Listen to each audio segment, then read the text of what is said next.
Mis queridos, un hombre, estaba leyendo la noticia hace un par de días y dije, algo el Señor quiere decirme con esto. Un hombre alemán heredó un bosque que le perteneció a su familia durante 400 años. 400 años, 4 siglos que este bosque perteneció a la misma familia, al mismo apellido alemán. Este hombre lo heredó y lo sorprendente, dice la noticia, es que los árboles que él cosecha los plantó su bisabuelo hace 180 años. 180 años para que él los pueda disfrutar. Y los árboles que él ahora tiene que plantar, lo más probable es que no los disfruten ni él, ni sus hijos, ni siquiera sus nietos, sino sus bisnietos. Son esos árboles frondosos, de tronco grande. Él es parte de una cadena. Al heredar un bosque que no plantó y al tener que seguir plantando semillas para futuros árboles que él no va a disfrutar, él se siente parte de una cadena, como un eslabón más. Y él da una declaración a cierto periodista que está haciendo una crónica de esta herencia tan particular de la familia alemana, y él dijo lo siguiente. Él dice, cada generación que hereda este bosque, plantado, insisto, hace 400 años atrás, debe tomar una decisión. Pueden podarlo todo o pueden seguir plantando. Pueden venderlo todo y hacerse rico, porque son árboles que se cotizan para muchas cosas, para todos los productos que pueden sacarse de los troncos de lo mismo. O pueden tomar solo lo necesario y seguir dejando la inversión para sus hijos. El hombre cosecha semillas sembradas por hombres que jamás conoció. Y el hombre siembra semillas que cosecharán descendientes que nunca verá. O sea, independiente del pasado y responsable del futuro. Como nosotros, cuando nacemos en una familia, somos hijos del pasado y padres del futuro. Todos nosotros nacimos en un bosque que no sembramos. Nacimos en un apellido que no elegimos tener. Ninguno de nosotros decidió nacer en esta o cual o la otra familia. Nacimos donde el Señor quiso que naciéramos. Y tenemos la mixtura, tenemos la raza, tenemos la etnia que Dios determinó que tuviésemos. Y nacemos, insisto, en un bosque donde ya estaba cuando llegamos y donde seguirá estando el día que tengamos que partir. A partir de esta historia, que me pareció, por cierto, muy singular, se me ocurrió una pregunta para hacerle a la iglesia en este domingo en particular. La pregunta es, ¿qué aspecto tiene tu bosque familiar? O sea, al pararte sobre la tierra que te heredaron, al pararte sobre tu apellido, ¿cómo te sientes? Porque algunos de ustedes heredaron una tierra con muchos bosques, con muchos árboles, con muchos nutrientes. Algunos heredan tierras donde hay hileras de herencia, de verdad, de cosas buenas, cosas positivas. Quizás te apoyes en el bosque de tus padres y te sientas con orgullo. Diga, qué bueno que nací en esta familia, en este apellido. No todos pueden decir gracias, Señor, por el sitio que me tocó. Muchos no se sienten orgullosos de sus árboles familiares. Pobreza, vergüenza, abuso. La cosecha fue levantada, pero nadie volvió a sembrar jamás. Muchos se encontraron en un bosque que no pidieron. Y a lo mejor hay mucha gente hoy, en esta mañana, en este templo, que al recordar su infancia, en vez de sentir inspiración, lo que siente son recuerdos de dolor, recuerdos de tristeza, de abandono, porque te maldijeron, porque te ignoraron, te rebajaron. Y pensabas cuando eras niño que eso era lo normal, que así se suponía que era una familia, hasta que un día fuiste grande y te diste cuenta que eso no era normal, que no sabes cómo sobreviviste. Lo que es peor, un día tuviste tus propios hijos y te diste cuenta que no era normal cómo te trataban, la indiferencia, la falta de cariño, la falta de abrazo, la falta de palabras positivas. Así que este mensaje va para ambos, aquellos que se sienten orgullosos del bosque donde nacieron y aquellos que cuando miran su bosque dicen, ni siquiera quiero recordar esos momentos porque me llenan de tristeza, de amargura, de dolor. Le pedí al Espíritu Santo que me mostrara, independientemente de la historia de este alemán, algún episodio en las Escrituras donde alguna persona se encontrara en un bosque que no pidió, en una familia de la cual no se siente orgulloso, y sí descubrió uno. Conozco un hombre que nació en un bosque talado, en un bosque arrasado. Su legado era trágico. Leo en las Escrituras un poco capítulos para atrás y me doy cuenta que su abuelo era un brujo que consultaba con adivinos, con agoreros. De hecho, sacrificaba a sus hijos en rituales satánicos. Ese era su abuelo, alguien directamente emparentado con las cosas diabólicas. Su padre no era mejor. La Biblia dice que su padre destruía las casas de adoración, se burlaba de los creyentes. Su padre metió el pecado en toda la nación, a tal punto que su padre murió prematuramente a los 24 años, asesinado por sus propios amigos, por sus propios oficiales que decidieron ejecutarlo debido a su maldad. Así que era un momento tenebroso para nacer, con un abuelo y un papá así. Y cuando nace este muchacho, todo el mundo inmediatamente lo cataloga conforme su árbol, conforme su bosque genealógico, y dijeron, va a ser igual que su abuelo o su papá. Su abuelo era seguidor de la magia negra, su papá era un corrupto. Estoy hablando de Josías. El abuelo de Josías, el rey Manasés, fue recordado como un rey que derramó muchísima sangre. Dice la Biblia en 2 de Reyes 21:16, y Manasés derramó tanta sangre inocente que llenó Jerusalén de extremo a extremo. Este era el abuelo del muchacho. Su padre, el rey Amón, como les dije, murió a los 24 años a manos de sus oficiales, y dice su epitafio: durante su vida hizo lo que Dios le dijo que estaba mal. Así que en su tumba, en su lápida, cada vez que Josías va a visitar la tumba del papá, en su lápida dice: este hombre durante toda su vida hizo lo que Dios le dijo que estaba mal. Así que ahora tienen un cuadro psicológico de Josías. Un abuelo brujo, metido en magia negra, odiado por todo el pueblo, en medio de una ciudad decadente por culpa de su abuelo, que trata de empeorar su padre cuando se hace cargo del trono. Y ahora Josías, al morir su padre a los 24 años, tiene que hacerse cargo del trono a los 8 años de edad.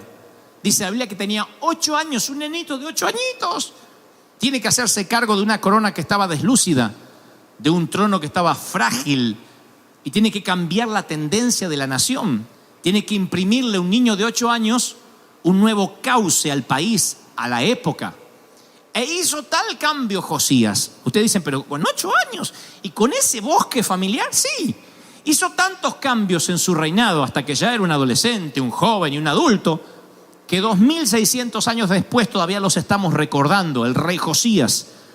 El mundo conoció reyes más sabios, el mundo ha visto reyes más ricos, el mundo ha sabido de reyes más poderosos, pero el mundo jamás conoció un rey tan valeroso como Josías, que tomó una valiente decisión que está escrita en 2 de Reyes 22:2. Dice: y Josías anduvo en el camino de David. David era su bisabuelo.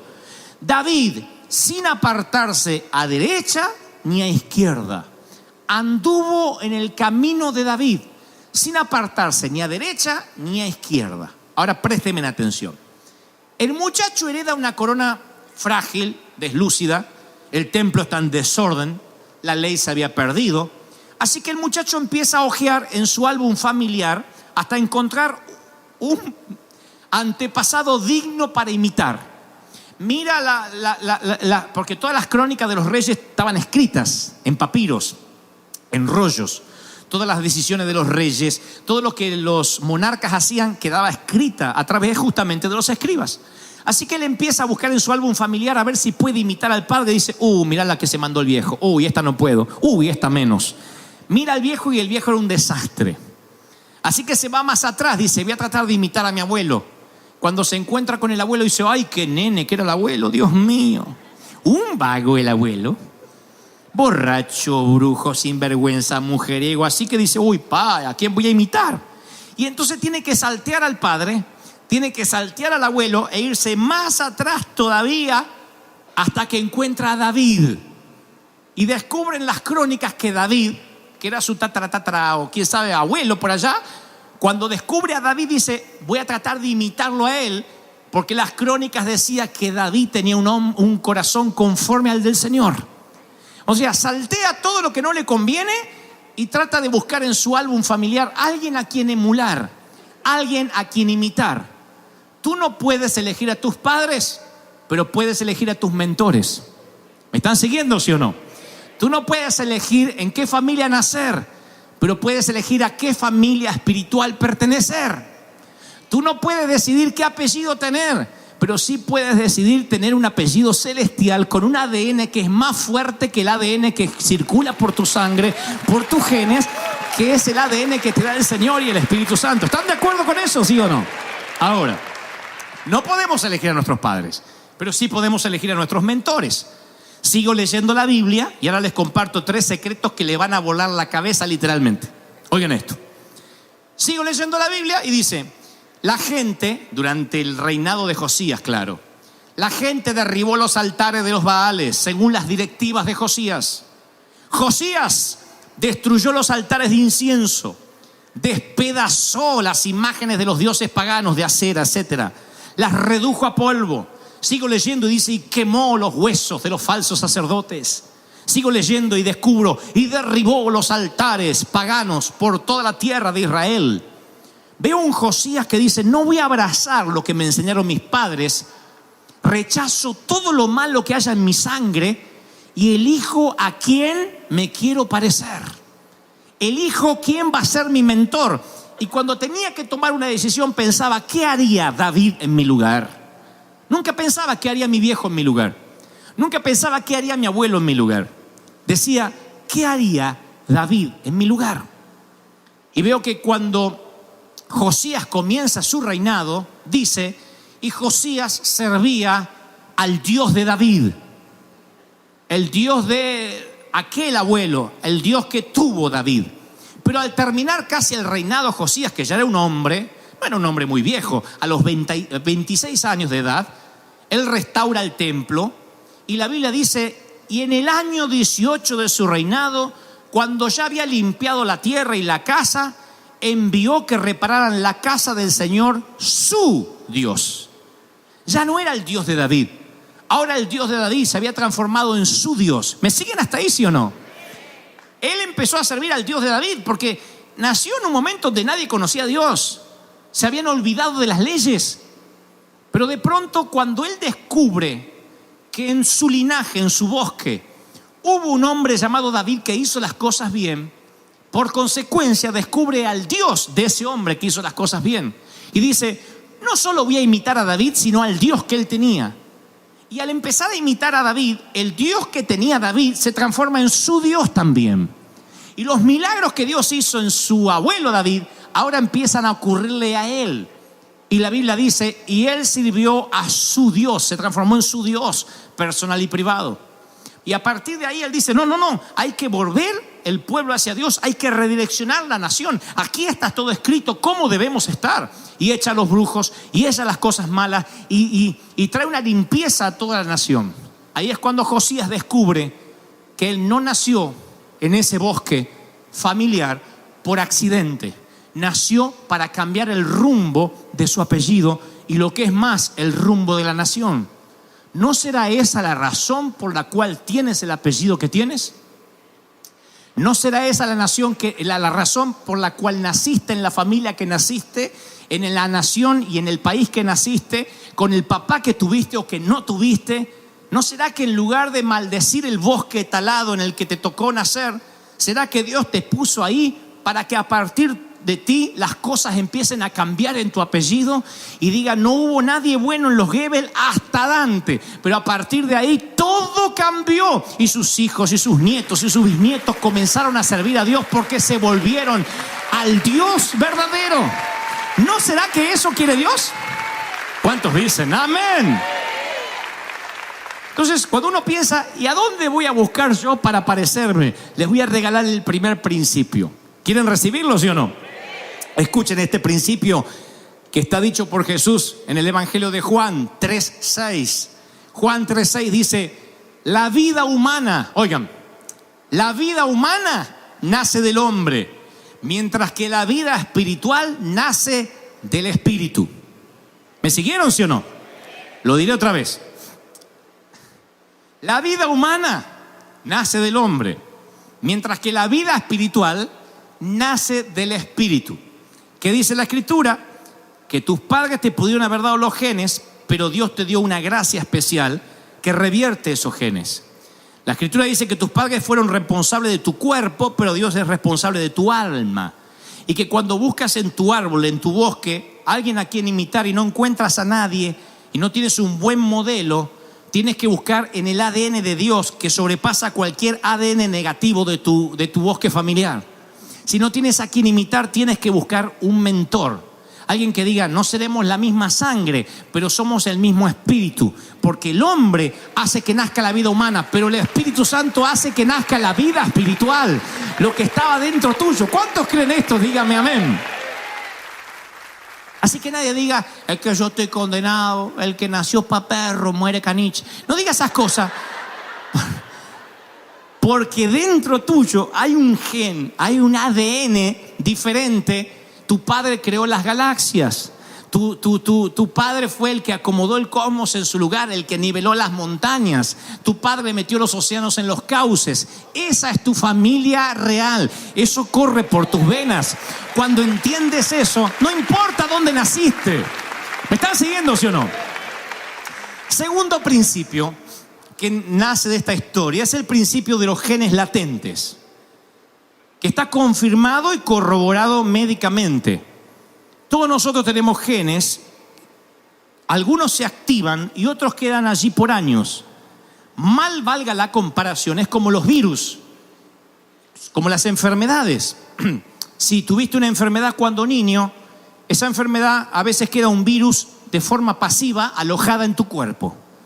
Y a los 30, a los 40, a los 50 años, ese virus se vuelve a despertar y a veces produce una reacción menor, importante, etc.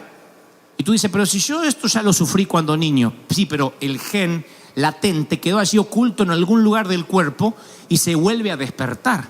Dicen que eso pasa con el cáncer, que el cáncer no es una enfermedad que uno adquiere por el oxígeno, por contagio, sino que ya está eso desde que naces dormido.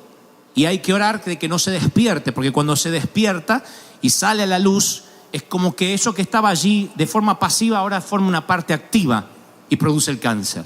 De la misma forma pasa con los genes. Hay genes que están allí guardados, que tú no sabes, que Dios los programó para activarse en determinado momento.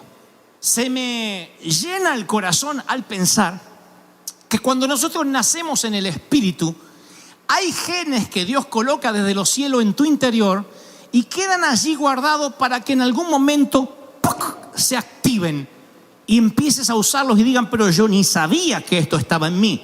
Se llama dones del Espíritu. Son genes que Dios pone en ti y que te surgen. Los dones del Espíritu no es que entras en estado de trance y sirves al Señor en trance, sino que te sale de adentro. ¿Me siguen, sí o no? Los profetas, la profecía es un don. Y yo nací en una iglesia donde las profetas entraban en trance. Tenía que ponerse los ojos en blanco, gritar en un chirrido que te ponía loco. Era como ver uñas en una pizarra. ¡Ay, Señor! Yo no quería ser profeta porque digo, no voy a gritar como esa endemoniada nunca. Porque y ella decía, no sé lo que dije, el Señor me agarró, como que la agarraba como un robot. Hasta que entendí que los dones funcionan metidos, inmiscuidos, mezclados dentro de tus genes. Y toda tu familia a lo mejor siempre fue egoísta, nunca dio nada. Pero de pronto Dios dice, ¡pac!, y activa dentro tuyo el gen de dar, de sembrar, de no ser egoísta, y empiezas a dar. Y todos tus familiares dicen, pero ¿y este dónde salió? Este habrá sido hijo de otro, porque nuestro no es. Tienes una particularidad que no es que te agarra los domingos, lo haces todo el tiempo, es algo que se activa en un momento específico. Y el Señor te programó para que eso se active. Un gen para servir, un gen para predicar, un gen para transmitir, un gen para adorar. Algo que dice, yo no sabía que eso estaba en mí. Gente, como decía recién, te criaste con gente negativa y de pronto el Señor, ¡pum!, despierta un gen positivo en ti. Y ese gen positivo siempre tiende a llevarte para adelante. Eso está en mí. Dios despertó un gen muy positivo en mí, si no, no podría liderar, no podría inspirar a otros. Pero Dios siempre me dio como una alegría extra. Por eso me acusan de loco, de que no se toman las cosas con seriedad. Y que Dios me dio como un giga extra de alegría. Y es como que Dios dijo, sufrió tanta tristeza, tanto lo psicopatearon de chiquito, que mandó un gen extra de alegría y de gozo. Dijo, para que le dure y para que se mantenga lo más joven posible. Y el Señor dice, hay un gen en ti que se va a activar esta mañana. ¿Cuántos creen esto? Díganme amén. Tercer y último principio. Diré lo que dije al principio. Uno no puede elegir a los padres, pero puede elegir a los mentores. Cuando uno descubre ese principio, es extraordinario. Por eso la Biblia dice, el que ofrenda a profeta, el que bendice a profeta, bendición de profeta tiene. Porque el Señor dice, cuando tú miras algo que te apasiona, que quieres, que amas, te sientas a los pies de los que más saben, no vas a tener que pasar por lo mismo. Algunos dicen, no, hay que pasar todo lo que pasó el apóstol Pablo. No, hay cosas que pasó Pablo para que tú no las tengas que pasar. Yo no quiero que mis hijos repitan los momentos tristes de mi vida. Me va a gustar verlos casarse y no tener que pasar las miserias, las pobrezas que nosotros pasamos. Me va a gustar ver que ellos arrancan con ventaja, porque es algo bíblico. Es bíblico, el Dios de Abraham, el Dios de Isaac, el Dios de Jacob. Y cada generación conoce a un Dios que comienza en los lomos o en los hombros de tus mentores. Entonces, iglesia amada, iglesia querida, entiendan lo profundo de este sermón. No sé dónde la vida te va a llevar. Dios quiera que te quedes aquí por siempre, pero si por alguna razón la vida te lleva a alguna otra parte, nunca permitas que sea tu pasado el que te defina. Nunca permitas que sea tu bosque familiar lo que determine tu destino. Tienes que comenzar en los hombros de alguien que te desafíe, para decir, a partir de ahí yo quiero tener el doble, el triple. Es el principio de Elías y Eliseo. Eliseo dijo, te pido una doble porción de la unción de mi Señor. Una doble porción de lo que Él tiene. No dijo, quiero pagar el mismo precio, empezar de abajo. Él fue, listo, una doble porción de lo que Él tiene. Y el Señor me dice, te he traído de los confines de la tierra a esta congregación para que aprendas estos tres principios. Número 1, el hombre solo puede generar vida natural, pero el espíritu genera vida espiritual. ¿Están conmigo, sí o no? Número 2, recuerda, tú no puedes elegir a tus padres, pero puedes elegir a tus mentores. Es el principio de los mentores. Número 3, hay genes latentes en ti que están esperando activarse. No te sorprendas si algún día se despierta en ti el deseo de ser pastor, de ser evangelista, de ser misionero, de ser músico. Y tú dices, pero si yo nunca pensé, yo tampoco nunca pensé hacer nada de lo que hago. Pagaría cualquier cosa porque me vieran a mí de adolescente, de jovencito, lleno de complejos, sin poder hablar a la gente, tartamudo, con cierto grado de autismo durante gran parte de mi niñez, para que ustedes vean lo que Dios puede hacer con un inútil, con alguien que no tiene dones, pero que Dios puso genes allí. Desde el vientre cancerígeno de mi madre, Dios me llenó de genes que se iban a activar en momentos especiales. Y luego fue a mi calendario y dijo, este gen se le va a activar a los 6 años. Y empecé a dibujar. Este otro gen no se activará hasta que tenga 17. Y fue la primera vez que hablé en público y nunca paré. Este otro gen se le va a activar cuando tenga 20. Este otro gen a los 35. Y descubrí que podía escribir. De golpe empecé a escribir libros como si hubiese estudiado para hacerlo toda la vida. Otro gen que se activó, puesto desde el vientre de mi madre. Un gen pastoral que se activa exactamente cuando cumplo los 40. Se activa y se despierta como si siempre hubiese sido pastor. Y los que creyeron enseñarme hoy me dicen, díganos cuál es el método de crecimiento. No tengo idea, se activó el gen. ¿Cómo le voy a decir si 40 años para atrás no encuentro nada? Y no sé qué más se me va a activar de acá hasta la vejez. Pero esos genes están en ti. Esos genes están en ti. ¿Cuántos lo quieren y lo reciben? Algo tiene más posibilidad de impedir que uno se enferme. En términos espirituales es exactamente lo mismo. Uno tiene que hacer un chequeo médico, tiene que tener un diagnóstico de cómo estamos de manera espiritual, si estamos creciendo, si no estamos creciendo. Sé que los chequeos médicos a veces resultan molestos, pero es bueno cuando el médico identifica una patología que todavía estamos a tiempo de prevenir, de redireccionar, de medicar, porque cuando se diagnostica la patología inmediatamente tenemos la terapia. Y yo esta mañana haré mi mejor intento por transmitir lo que creo es la patología y también la terapia para que terminemos bien el año. ¿Hacemos un chequeo médico, sí o no? Entonces, ahora yo necesito que me respondan en el corazón para un poco ir a fondo en esos síntomas que puede que termine o devenga en una patología. Una es que cuando llegamos a esta altura del año, llegamos a veces con falta de apetito espiritual. Y entonces uno pierde el deseo por las cosas de Dios, pero no lo pierde de manera deliberada, sino que los cambios suelen ser sutiles. Empezamos a estar muy ocupados, leemos menos la Biblia, no renovamos la mente, nos vamos desconectando de Dios de manera que también oramos menos y entonces pronto hasta algunos hayan razones para faltar al servicio, para decir no voy a ir el domingo. Y en lugar de tener un corazón ardiente, tu corazón se hace tibio. David en los Salmo 63, 1 dijo, de madrugada te buscaré, mi alma tiene sed de ti. Noten las palabras del salmista. El rey decía, mi alma está sedienta, mi carne te anhela. En tierra seca y árida donde no hay aguas es cuando más te anhelo. Esas son las palabras que identifican a alguien que tiene apetito de Dios. Cuando te levantas por las mañanas y dices, yo tengo ganas de orar, de estar en soledad, o tengo ganas de leer la Biblia. De pronto, el síntoma de la desconexión espiritual es sutil y se notan algunos detalles. Por ejemplo, en la mesa de luz está el control remoto cuando antes había libros de crecimiento o libros que podías conseguir aquí en el bookstore o en cualquier librería cristiana.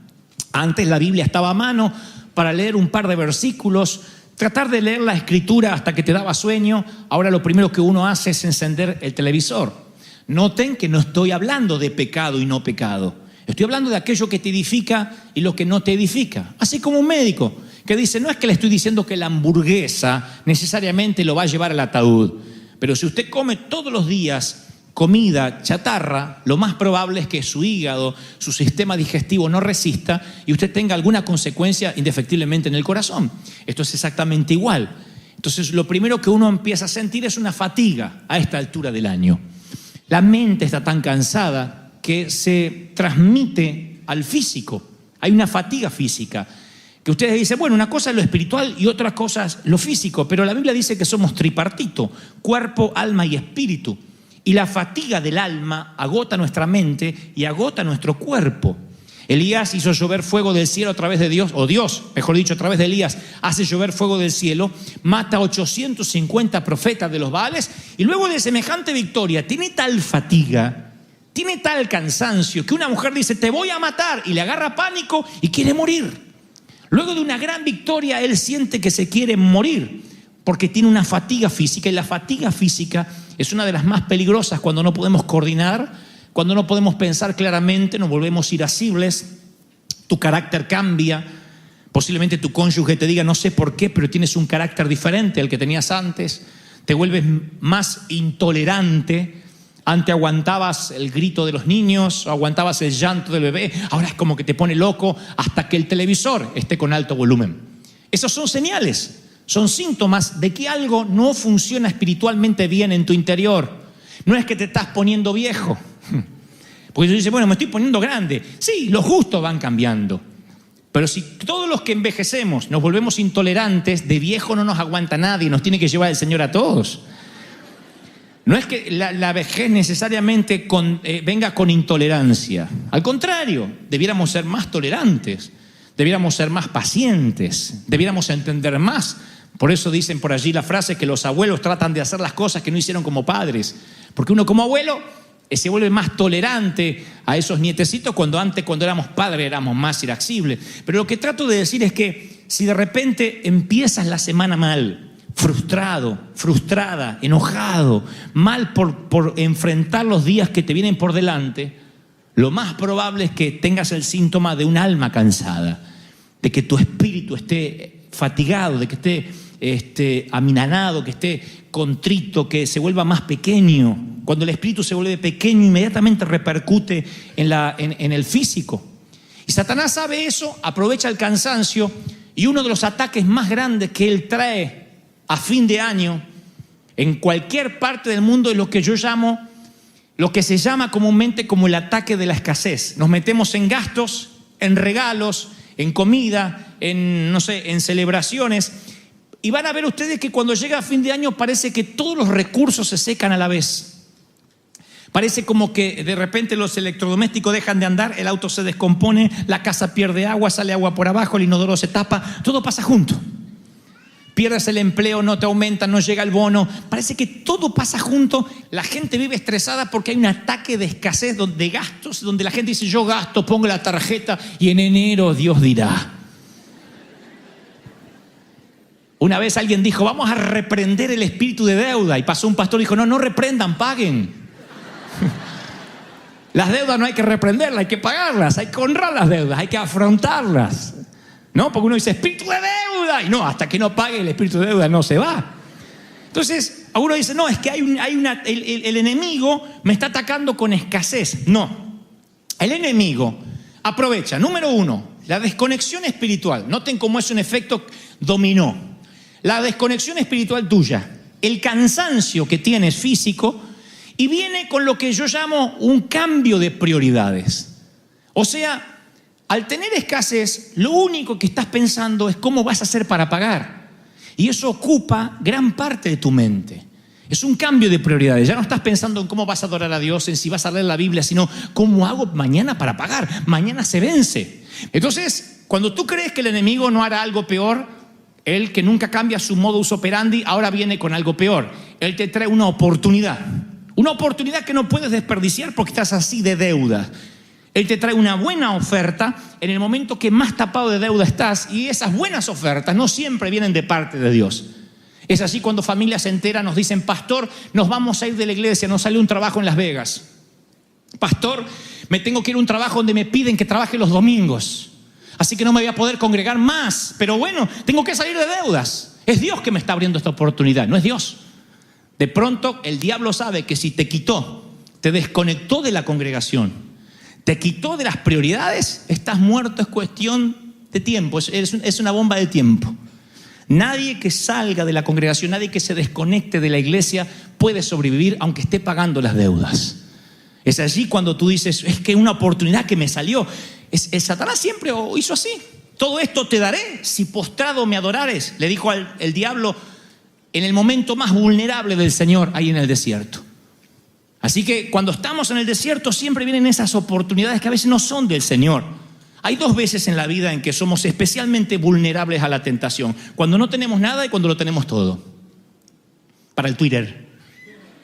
Cuando lo tenemos todo y cuando no tenemos nada es cuando más vulnerables somos a la tentación. Porque cuando no tenemos nada, cualquier cosa que venga la tomamos como de parte de Dios. Yo he visto gente tomar empleos que nada tienen que ver con glorificar al Señor, que en otro momento de la vida no se le hubiese ocurrido nunca, pero ahora dicen: pero es que estoy desesperado. De pronto sus prioridades cambiaron de modo tal que cualquier puerta que se le abre le pone el nombre de Dios, y a veces Dios no está. En la mayoría de las veces Dios no está en esas situaciones. El secreto es permanecer en Dios en ambas temporadas, cuando tienes y cuando no tienes. Trabajar para tus hijos es algo grandioso, pero quiero decir esto, papi. Quiero que me presten atención, los hijos y los papis. Es algo grandioso trabajar y que los hijos puedan sufragar sus propios gastos, entre otras cosas. Pero ¿de qué vale que tengan el celular de moda o puedan comprarse su primer automóvil perdiendo el alma en el proceso? Si el trabajo de tu hijo impedirá que se congregue, que no tenga pastor, que no tenga crecimiento espiritual, se va a ir al infierno con el celular de moda. Entonces, siempre tenemos que priorizar qué es aquello que nos va a hacer crecer espiritualmente por encima de lo económico. El tema es que si el enemigo, insisto, te hace cambiar de prioridades, dejas de congregarte, dejas de participar, te alejas de las relaciones santas. Y cuando te alejas de las relaciones santas, Antes tú eras el primero en entrar a la iglesia y el último en irte. Eras el primero que entrabas cuando se abrían las puertas y el último en irte, el último en marcharte. Pero de pronto empiezas a notar que ya eres el último que llega y el primero en irte. Y las amistades que tenías ya dejaron de frecuentarte y ahora estás frecuentando gente carnal con la que te llevas mucho mejor y tienes más en común con gente que antes no tenías nada en común. Y entonces eso es otro síntoma de que no estás creciendo, de que hoy deberías tener otro tipo de relaciones, de que deberías buscar gente más madura que ti mismo, que te haga crecer, que te haga orar más, que te haga buscar más al Señor. Cuando eso, en vez de evolucionar, involuciona, es porque no estás creciendo. Y no estar creciendo no es algo para tomar a la ligera. Bueno, no crezco, pero por lo menos no me achico. No, uno continuamente va creciendo. Esto es un crecimiento espiritual. Dice la Biblia que crecemos conforme a la medida de la estatura de la plenitud de Cristo. O sea, nunca dejamos de crecer porque cuando nos parecemos a Cristo, cuando estaremos allá en el cielo. Entonces es un crecimiento continuo. Y a esta altura del año deberíamos decir, ¿estoy creciendo o no estoy creciendo? ¿Me estoy alejando de la gente que me bendice o me estoy acercando? ¿Cuáles son tus relaciones? ¿Con quién puedes pasar horas hablando por teléfono? ¿Quiénes son tus amigos? Aquellos que te instan a la música mundana, aquellos que te instan a salidas que nada tienen que ver con Dios, o aquellos que te dicen, mira, vamos a divertirnos, pero sabes que te estás divirtiendo de manera sana, de manera íntegra. ¿Cuáles son las relaciones que estás teniendo últimamente? Eso puede ser un síntoma, si estás creciendo o no estás creciendo. Eso es un síntoma para ver en nuestros hijos. ¿Quiénes son las amistades de tus hijos? No es que tenemos que juntarnos solo con gente santa, pero con solo ver un panorama de cómo se visten quienes buscan a tu hija, puedes darte una mínima idea de cuál es el entorno que rodea a tu apellido. ¿Cuál es la gente que se está acercando? Solamente con una mirada, abrir los ojos y ver si estás creciendo o no estás creciendo. Ahora, miren todos los síntomas que les estoy planteando. Nos desconectamos del Señor, dejamos de orar, nos frustramos en el alma, nos alejamos de las relaciones espirituales, nos alejamos de la iglesia, nos desconectamos y por si fuera poco empezamos a desconocer la Biblia. Por eso el escritor a los Hebreos dice, se hicieron tardos para oír, debiendo ser maestros, tienen necesidad de que se les enseñen los primeros rudimentos de la palabra, Hebreos 5:11. Tienen necesidad de leche y no de alimento sólido. Y el que toma leche es inexperto en la palabra de justicia, dice el escritor a los Hebreos, porque es niño. En cambio, el alimento sólido es para los maduros, para los que tienen los sentidos ejercitados entre el bien y el mal. Y esta reprimenda no le está hablando a creyentes recién convertidos, porque si ustedes leen los primeros 5 capítulos de Hebreos, está hablándole a la iglesia sólida. Ahora, en el capítulo 5, el escritor se dirige a aquellos que estaban reunidos y le dice, después de estas enseñanzas, son tardos para oír. Con el conocimiento bíblico que tienen deberían ser maestros, pero otra vez hay que enseñarles lo mismo de siempre. La crisis más seria que está padeciendo la iglesia de Jesucristo es la crisis de crecimiento, de desarrollo. Porque si seguimos sin crecer, si tenemos esa patología de enanismo espiritual, tampoco podemos transferir vida. Una niña no puede quedar embarazada, sus órganos no pueden reproducir. Un niño no puede embarazar a nadie si todavía sus órganos no están preparados, por más buena doctrina, enseñanza que tenga, porque hay un retraso en sus órganos.